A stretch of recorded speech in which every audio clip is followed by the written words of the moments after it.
اسی کے ساتھ ساتھ فیصل واڈا نے بھی بتا دیا کہ اب دن گنے جا چکے ہیں. سی ایم کے پی کے دن گننے کی بات اس سے پہلے گورنر کے پی کے کر رہے تھے. اس کے بعد میرے اپنے پروگرام میں کامران مرتضی صاحب JUI کے رہنما نے بھی یہی بات کی تھی کہ دن گنے ہوئے لگتے ہیں, اور اب فیصل واڈا جو کہ خبر دیتے ہیں تو اکثر اوقات سچ ہو جایا کرتی ہے, انہوں نے بھی یہی کہہ دیا. جب سے سی ایم کے پی کے بنے, میں نے بتایا تھا بہت لمبی مدت کے سی ایم نہیں, کے پی کے سی ایم جو تھے وہ ان کے مشوروں سے صوبہ چلا رہے تھے. کے پی کے جو سی ایم صاحب ہیں ان کے ڈیز اب نمبرڈ ہیں, ان کو پتا ہے. وہ تو اب پکڑے گئے ہیں شواہد سمیت کے فیض حمید صاحب کے ساتھ ان کا تعلق تھا, جو انہوں نے کہا میں ہفتے 2 ہفتے میں اگر نہیں چھوٹے تو ہم خود کروا لیں گے. اس بات کا تجزیہ میں آپ کو اس طرح دے سکتا ہوں, اور یہ میرا انالیسز ہے. اس بات کے بعد گنڈا پور کی عمران خان کی زندگی کی ساری ذمہ داری گنڈا پور کی اسٹیٹمنٹ سے جڑ جائے گی. عمران خان کی زندگی کی ساری ذمہ داری علی امین گنڈا پور سے جڑ جائے گی. یہ ایک بہت بڑی سٹیٹمنٹ ہے, اس لیے کیونکہ اس سے پہلے جیسے میں نے عرض کیا کہ عمران خان کے لیے آسانیاں ہوتی ہوئی نظر آ رہی تھی, ان کی اہلیہ کے لیے آسانیاں ہوتی ہوئی نظر آ رہی تھی قانونی محاذ کے اوپر. قانون کی ترمیم بحال ہونے کی وجہ سے پاکستان تحریک انصاف کو سب سے بڑا فائدہ ہونے والا تھا, لیکن علی امین گنڈا پور کی اس طرح کی سٹیٹمنٹ کے بعد اب یہ سوالیہ نشان پیدا ہونے لگا کہ پاکستان تحریک انصاف کے لیے جو آسانیاں تھیں وہ کتنی مشکلات میں پیدا ہو جائیں گی. ان کے ساتھ کھڑے محمود خان اچکزئی نے بھی بڑے واضح طور پر کہہ دیا کہ پاکستان تحریک انصاف میں تنظیم کی کمی ہے. محترم عمران خان, آپ کا انقلاب کیوں نہیں ہو رہا؟ انقلاب کے لیے بنیادی چیز تنظیم ہوتا ہے. آپ جب اسٹیج پہ چڑھتے ہیں تو لوگوں کے کپڑے پھٹ جاتے ہیں, لوگوں کے پھڑے نکل جاتے ہیں, لوگوں کی جیبیں کٹ جاتی ہیں, وہ لوگ اسٹیج سے نیچے گرتے ہیں. ایسا اجتماع, ایسا مجمع انقلاب نہیں لا سکتا. اسی حوالے سے ہم بات کریں گے, قانون کی تبدیلی کے حوالے سے بھی بات کریں گے کہ قانون اب تبدیل کرنے کے لیے نمبر گیم جو ہے وہ پوری کرنے کی کوشش کی جا رہی ہے, لیکن اس کے بارے میں ذرا بعد میں بات کریں گے. ایک سٹیٹمنٹ میں نے وہاں بھی آپ کو سنانی ہے, لیکن اس سے پہلے کہ ہم باقاعدہ ڈسکشن کی طرف جائیں, میں اپنے مہمانوں کا تعارف کرواؤں گی. اسلام آباد اسٹوڈیوز میں ہمارے ساتھ شذرا منصب علی خان صاحبہ موجود ہیں, PMLN کی رہنما. بہت شکریہ شذرا صاحبہ, آپ نے ہمیں جوائن کیا. Pleasure having you. Umair Ahmed Niazi صاحب نے ویسے تو اسٹوڈیو میں آنا تھا, لیکن ابھی ہمارے ساتھ فون لائن پر موجود ہیں, پاکستان تحریک انصاف کے رہنما. بہت شکریہ نیازی صاحب, آپ نے بھی جوائن کیا. آئی ہوپ آپ کی کوئی گرفتاری والی سچویشن تو نہیں ڈیولپ ہو رہی عمیر نیازی صاحب؟ اب دیکھیں, گرفتاری تو ان کی مرضی ہے جس سے اس کی کر رہے ہیں, مگر دیکھیں آج تک نہیں ہوا کہ پارلیمنٹ کے اندر سے گرفتاریاں ہوں, پارلیمنٹ کے گیٹ سے گرفتاریاں اور وداؤٹ اسپیکر کنسنٹ گرفتاریاں ہوں. مطلب نظام ہم کس طرف لے جا رہے ہیں. لانی آئینی ترمیم ساروں کو پتا ہے کہ آپ لے کے آ رہے ہیں, تھرسڈے کو لے کے آ رہے ہیں, اور نمبر واضح آپ کے پاس پورا نہیں, پر اس طرح سے تھوڑی پورا ہوتا ہے. دیکھیں اس طرح سے تو جمہوریت کو آپ اور کمزور کر رہے ہیں. دیکھیں جو چیز حاصل کرنا کر دیجیے گا, پارلیمنٹ کے اندر سے گرفتاری ہونا بات الگ ہے, پارلیمنٹ کے گیٹ سے گرفتاری, پارلیمنٹ کے احاطے کے باہر سے گرفتاری ہونا بات الگ ہے. شیر افضل مروت صاحب کی گرفتاری تو پارلیمنٹ کے احاطے کے باہر سے ہوئی نا, گیٹ کے باہر سے ہوئی. یہ گیٹ کے باہر بھی ہو, اسپیکر کی کنسنٹ کے بغیر گرفتاری نہیں ہو سکتی. پارلیمنٹ سیشن ان پلیس ہے, رولز آف بزنس بڑے کلیئر ہیں اس پہ. دیکھیں یہ تو دیکھیں آپ آئین قانون نام کی چیز رہنے ہی نہیں دے رہے, اور پھر آپ گلا طریقے انصاف سے کرتے ہیں. یہ والا سوال ہولڈ یور تھاٹس, میں یہی والا سوال شذر صاحبہ کی طرف لے کر جاؤں گی. شذر صاحبہ, کیا وجہ ہے کہ اسلام آباد انتظامیہ, پتہ تو چل رہا تھا کہ کل کی صورتحال کے بعد کوئی گرفتاریاں تو ہوں گی, یہ بات آپ لوگوں کو بھی پتا تھی, یہ بات ہم لوگوں کو بھی پتا تھی, یہ شاید ان لوگوں کو بھی, PTI کو بھی پتا تھی. کیا وجہ ہوئی کہ باقاعدہ طور پر جو اسپیکر قومی اسمبلی کا یا چیئرمین سینٹ کی آپ لوگ گو ہیڈ لے سکتے تھے وہ نہیں لیا؟ Session is in place, in place ہے, تو آپ لوگوں کو ایٹ لیسٹ پراپر طریقہ کار تو فالو کرنا چاہیے تھا, نہیں؟ دیکھیے بہت شکریہ آپ کا پروگرام میں بلانے کا. کل جو ان کا جلسہ تھا, بڑی دیر کے بعد, کافی جلسوں کو منسوخ کرنے کے بعد فائنلی جب جلسہ ہوا تو جو نکات ان کو دیے گئے تھے ان پہ انہوں نے اگری کیا کہ ہم نے ان نکات کو فالو کرنا ہے, لیکن ان کی وائلیشن ہوئی, اور ایک نہیں بارہا ان چیزوں کی وائلیشن ہوئی, اور قانون پاس ہو چکا ہے, قانون نے اپنا رستہ لینا ہے. اب یہ چیزیں کہیں کہ ہماری یہاں سے گرفتاری ہوئی یا وہاں سے گرفتاری ہوئی, بات یہ کہ قانون جو سازی ہو چکی ہے, جو انہوں نے وائلیشنز قانون کی اس قانون نے اپنا رستہ لینا ہی لینا ہے, اور اب گرفتاریوں کے لیے تو یہ تیار ہو جائیں. یہ تو ابھی شروعات ہے, ابھی آگے ان کی اور بہت گرفتاریاں ہوں گی. ابتدا عشق ہوتا ہے کہ آگے دیکھیے ہوتا ہے کیا, لیکن آپ وہ جو آگے ہونا ہے اس کو قانون کے وہ عین مطابق کر دینا. آپ کہہ رہی ہیں قانون کی خلاف ورزی انہوں نے کی, انہوں نے معاہدے کی خلاف ورزی کی, جس بیسس پہ NOC ان کو دیا گیا تھا اس کی خلاف ورزی کی. جب انہوں نے خلاف ورزی کی تو آپ بھی تو رولز آف بزنس ہیں فار دا پارلیمنٹ, اس کی خلاف ورزی نہ کریں نا. دیکھیے ان کو قانون صرف تب یاد آ جاتا ہے جب ان کے اپنے اپنے اوپر لاگو ہوتا ہے. اسی قانون کی یہ خلاف ورزی کرتے ہیں یا اس کا اختلاف کرتے ہیں, ان امینڈمنٹس کا اختلاف کرتے ہیں پہلے, اور جب وہ پاس ہو جاتے ہیں تو کہتے ہیں ہمارے اوپر لاگو ہو جائے. انہوں نے نیب کے قانون کی اختلاف کیا, انہوں نے کہا یہ نہیں پاس ہونا چاہیے, اور جیسے ہی پاس ہوا انہوں نے کہا جی ہمیں اس کے تھرو ہمیں تھوڑا سا ریلیف دے دے. ایسے ہی کیا نا انہوں نے. تو یہ تو ایسی چیزیں یہ اس طرح کرتے ہیں, ان کو سارے قانون سارا آئین تب یاد آتا ہے جب ان کے اپنے اوپر لاگو. وہ غلط, لیکن کیا یہ آپ کو جواز پیش کرتا ہے کہ آپ میں تو نہیں کہتی, مجھے نہیں پتا کہ ان کی کس طرح سے گرفتاری ہوئی. So I can't tell you know کہ کس طرح سے گرفتاری ہوئی, اجازت ہوئی ہے نہیں ہوئی, مجھے ان ساری چیزوں کا نہیں پتا. آئیڈیلی تو قانون کو بالکل فالو کرنا ہے, اور اگر نہیں ہوا تو غلط ہوا. اگر نہیں ہوا تو غلط ہوا. عمیر صاحب, یہ بات تو واضح ہے کہ اب گرفتاریاں اور ہونی ہے. تو ہمیں نظر آ رہا ہے 28 کے قریب ایسے رہنما ہیں پاکستان تحریک انصاف کی جس کی باقاعدہ فہرست بن چکی ہے, اور گرفتاریاں چلتی چلی جائیں گی. اب نہیں اجازت لی, اس کے باوجود بھی ہوگا. کیا اس بات کا کل اندازہ تھا کہ جو 41 پوائنٹ جن کے ساتھ اگری کیا تھا NOC کے لیے, اگر وہ ادھر ادھر ہو گئے تو معاملہ سختی کی طرف جائے گا؟ دیکھیں, یہ سیاسی جلسہ ہو رہا تھا, کوئی CSS کا ایگزام نہیں ہو رہا تھا کہ جس کے لیے آپ کو جس 3-3.5 گھنٹے دیے گئے ہیں اور اس میں آپ نے ختم کرنا ہے, اور آخری 10 منٹ رہ گئے, انویجیلیٹر کہہ رہا ہے پینز ڈاؤن تو آپ پین ڈاؤن کر دیں گے. بعد سیاسی جلسوں میں دیر سویر ہوتی رہتی ہے. جمہوری جلسہ ہے, کوئی ادھر جو ہے نا کوئی آپ کہیں کہ جی کوئی لا اینڈ آرڈر سچویشن بنی اور تقریریں ہو رہی ہیں, مطلب آپ کو پریشانی کس چیز کی؟ جمہوری عمل ہے, اس کا حصہ بنے. ایک تو آپ نے آئین کو وائلیٹ کیا, آپ نے کالا قانون ایک پاس کرایا, ٹھیک ہے, وہ بھی کالا جو ہے نا ایک سیاسی جماعت نے اپنے حصے میں لی. دیکھیں, جمہوری یہ پلڑا پہیا ہے, ٹھیک ہے نا, یہ گھومنا ہی گھومنا ہے. جس طرح کی آپ آئین سازی کر رہے ہیں, آپ دوبارہ جوڈیشری سے ٹسر لینے جا رہے ہیں. انہوں نے آپ کی یہ آئینی شکیں ساری اڑا دینی ہے جو آپ لے کے آنے کی کوشش کر رہے ہیں. پھر اس کے بعد آپ نے اسی پوزیشن میں ہونا ہے, اور یہ قانون کل کو آپ کو بائٹ کرے گا, پھر آپ گلا کریں گے. بات ہے, ہم نے تو مشکل وقت پہلے بھی گزار لیا, 2 سال سے تو حکومت سے باہر ہیں, ہم گزار رہے ہیں, آگے بھی وقت گزر جائے گا.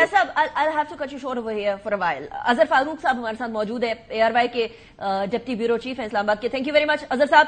اظہر صاحب, آپ اس جگہ پر موجود ہیں جہاں سارا ایکشن ان اٹ سیلف ہو رہا ہے. مجھے بتائیے گا ابھی کی کیا صورتحال ہے, کس کی گرفتاری ہوتے ہوئے نظر آ رہی ہے آپ کو نیکسٹ, اور ریڈار پہ تو 28 کے قریب رہنما ہیں. کون کون سے رہنما پارلیمنٹ لاجز میں باقاعدہ ہیں اس ٹائم؟ جی, پارلیمنٹ ہاؤس سے ابھی کچھ ہی دیر قبل بیرسٹر گوہر جو PTI کی چیئرمین ہے وہ باہر نکل کے گئے تھے, ان کو پولیس نے گرفتار کیا. اس سے پہلے شیر افضل مروت کو گرفتار کیا گیا تھا, جبکہ اس وقت بھی پولیس پارلیمنٹ ہاؤس کے باہر موجود ہے. اور پارلیمنٹ ہاؤس کے اندر اس وقت تو 3 ایسے مرکزی رہنما ہیں جو کہ موجود ہیں, جن میں زین قریشی ہیں, شیخ وقاص اکرم ہیں اور صاحبزادہ حامد رضا. یہ 3 موجود ہیں. ان کو پولیس کی تلاش ہے, پولیس باہر موجود ہے, اور یہ اندر پارلیمنٹ ہاؤس کے جو یہ سروس روم ہے وہاں پہ موجود ہیں, مشاورت کر رہے ہیں. عامر ڈوگر ان کے پاس بیٹھی ہوئی ہیں, اور جب یہ باہر نکلیں گے تو پولیس کا یہ کہنا ہے کہ ان کو بھی فوری طور پر جو ہے وہ گرفتار کر لیا جائے گا. تو یہ اب رہنما PTI کے یہاں پہ موجود ہیں, باقی تو نکل چکے ہیں. ان کے نام اس لسٹ میں موجود ہیں جن کو پولیس نے اریسٹ کرنا ہے. فاضل صاحب, یہ بھی سننے میں آیا تھا کہ پارلیمنٹ کے, جس طرح آپ نے بھی کنفرم کیا ہے یہ کہ پارلیمنٹ کے کمرے کے اندر باقاعدہ مشاورت چل رہی ہے پاکستان تحریک انصاف کے رہنماؤں کی. کچھ اندر کے احوال سامنے آئے اظہر صاحب؟ کیا کس بات پہ مشاورت چل رہی ہے؟ باہر آئیں گے تو گرفتاری تو انیویٹیبل رائٹنگ آن دا وال لگ رہی ہے اس ٹائم پر. بس صرف مشاورت اس بات پہ ہو رہی ہے کہ اگر پولیس گرفتار کرتی ہے تو اس کے بعد قانونی چارہ جوئی جو ہے وہ کس انداز سے آگے بڑھائی جائے گی. وکلاء کے ساتھ یہ رہنما مشاورت کر رہے ہیں, رابطے کر رہے ہیں, کیونکہ یہ تو ان رہنماؤں کو پتہ ہے کہ اب پولیس نے ان کو ہر حالت میں گرفتار کرنا ہے. کیونکہ PTI کی چیئرمین بھی گرفتار ہو چکے ہیں, جیسا کہ پہلے میں نے کہا, شیر افضل مروت بھی گرفتار ہو چکے ہیں. تو گرفتاری تو ان کی ہونی ہے, لیکن قانونی چارہ جوئی کے حوالے سے یہ مشاورت جاری ہے. اور ابھی کچھ ہی دیر میں یہ پارلیمنٹ ہاؤس سے باہر جائیں گے, کیونکہ پارلیمنٹ ہاؤس کے اندر تو گرفتاری ممکن نہیں ہے اسپیکر کی اجازت کے بغیر. تو پارلیمنٹ ہاؤس کے باہر ان کو کبھی یقین ہے کہ پولیس ان کو اریسٹ کر لے گی. رائٹ. اچھا اظہر صاحب, یہ بھی بتا دیجیے گا ایٹ دی اینڈ کہ اور کہاں کہاں گرفتاریاں ہو گئی. یہ تو ہم نے شعیب شاہین صاحب کو دیکھا کہ ان کے اپنے چیمبر کے وہاں گرفتاری ہوئی, اس کی CCTV فوٹیج بھی سامنے آ گئی ہے. اس کے علاوہ اور کہاں کہاں چھاپے مارے جا رہے ہیں, کہاں کہاں پولیس پہنچی ہوئی ہے؟ دیکھیے جی, پولیس جو لسٹ میں نام ہے وہاں پر پولیس چھاپے مار رہی ہے, لیکن پولیس کا فوکس جو ہے وہ یہاں پہ پارلیمنٹ ہاؤس ہی تھا, کیونکہ پارلیمنٹ ہاؤس کے اندر PTI کے تمام ارکان جو ہے وہ موجود تھے. آج قومی اسمبلی کا چونکہ اجلاس تھا, اور پولیس کی کوشش تھی کہ جو بھی رکن پارلیمنٹ ہاؤس کے باہر نکلے گا تو اس کو اریسٹ کر لیا جائے گا. زیادہ زور پولیس کا ادھر ہی ہے, اور یہیں سے جو ہے وہ گرفتاریاں زیادہ ہو رہی ہیں. رائٹ. اظہر صاحب, thank you very much update دینے کے لیے. شذرا صاحبہ, ایک طرف ہمیں ہی ہمارے پرو میں کچھ عرصے پہلے بیرسٹر عقیل کہہ رہے تھے اب گرفتاریاں ہونے والی ہیں, کیا یہ پریمپٹ کر رہے تھے کہ گرفتاریاں جلسے کے بعد کرنی ہے، یا یہ تو ڈیسائیڈڈ تھا کہ اب جو ہے وہ گرفتاریاں کرنی ہے، چاہے جلسہ ہو نہ ہو، somehow the other we have to arrest people? دیکھیے، ایک جماعت کی ہسٹری کا پتہ چل جاتا ہے نا کہ وہ کس ٹائپ کا ان کا ایٹیٹیوڈ کیا ہے، تو وہ ایک دفعہ 2 دفعہ 4 دفعہ 6 دفعہ پھر انسان کو پتہ چل جاتا ہے. ہم سیاستدان ہیں، ان کی اس جماعت کے ساتھ بڑی دیر سے سیاست کر رہے ہیں، پتہ چل جاتا ہے کہ how they are going to behave. تو اس لحاظ سے وی تھاٹ کہ یہ اسی طرح بہیو کریں گے جس طرح انہوں نے کیا. آج یہ کہہ رہے ہیں سیاسی جلسے. دیکھیے، ان کو جب ٹائم دے دیا گیا تھا تو کیوں انہوں نے اس چیز کا، اگر نہیں ان کے لوگ آنے تھے تو پہلے کہہ دیتے نا.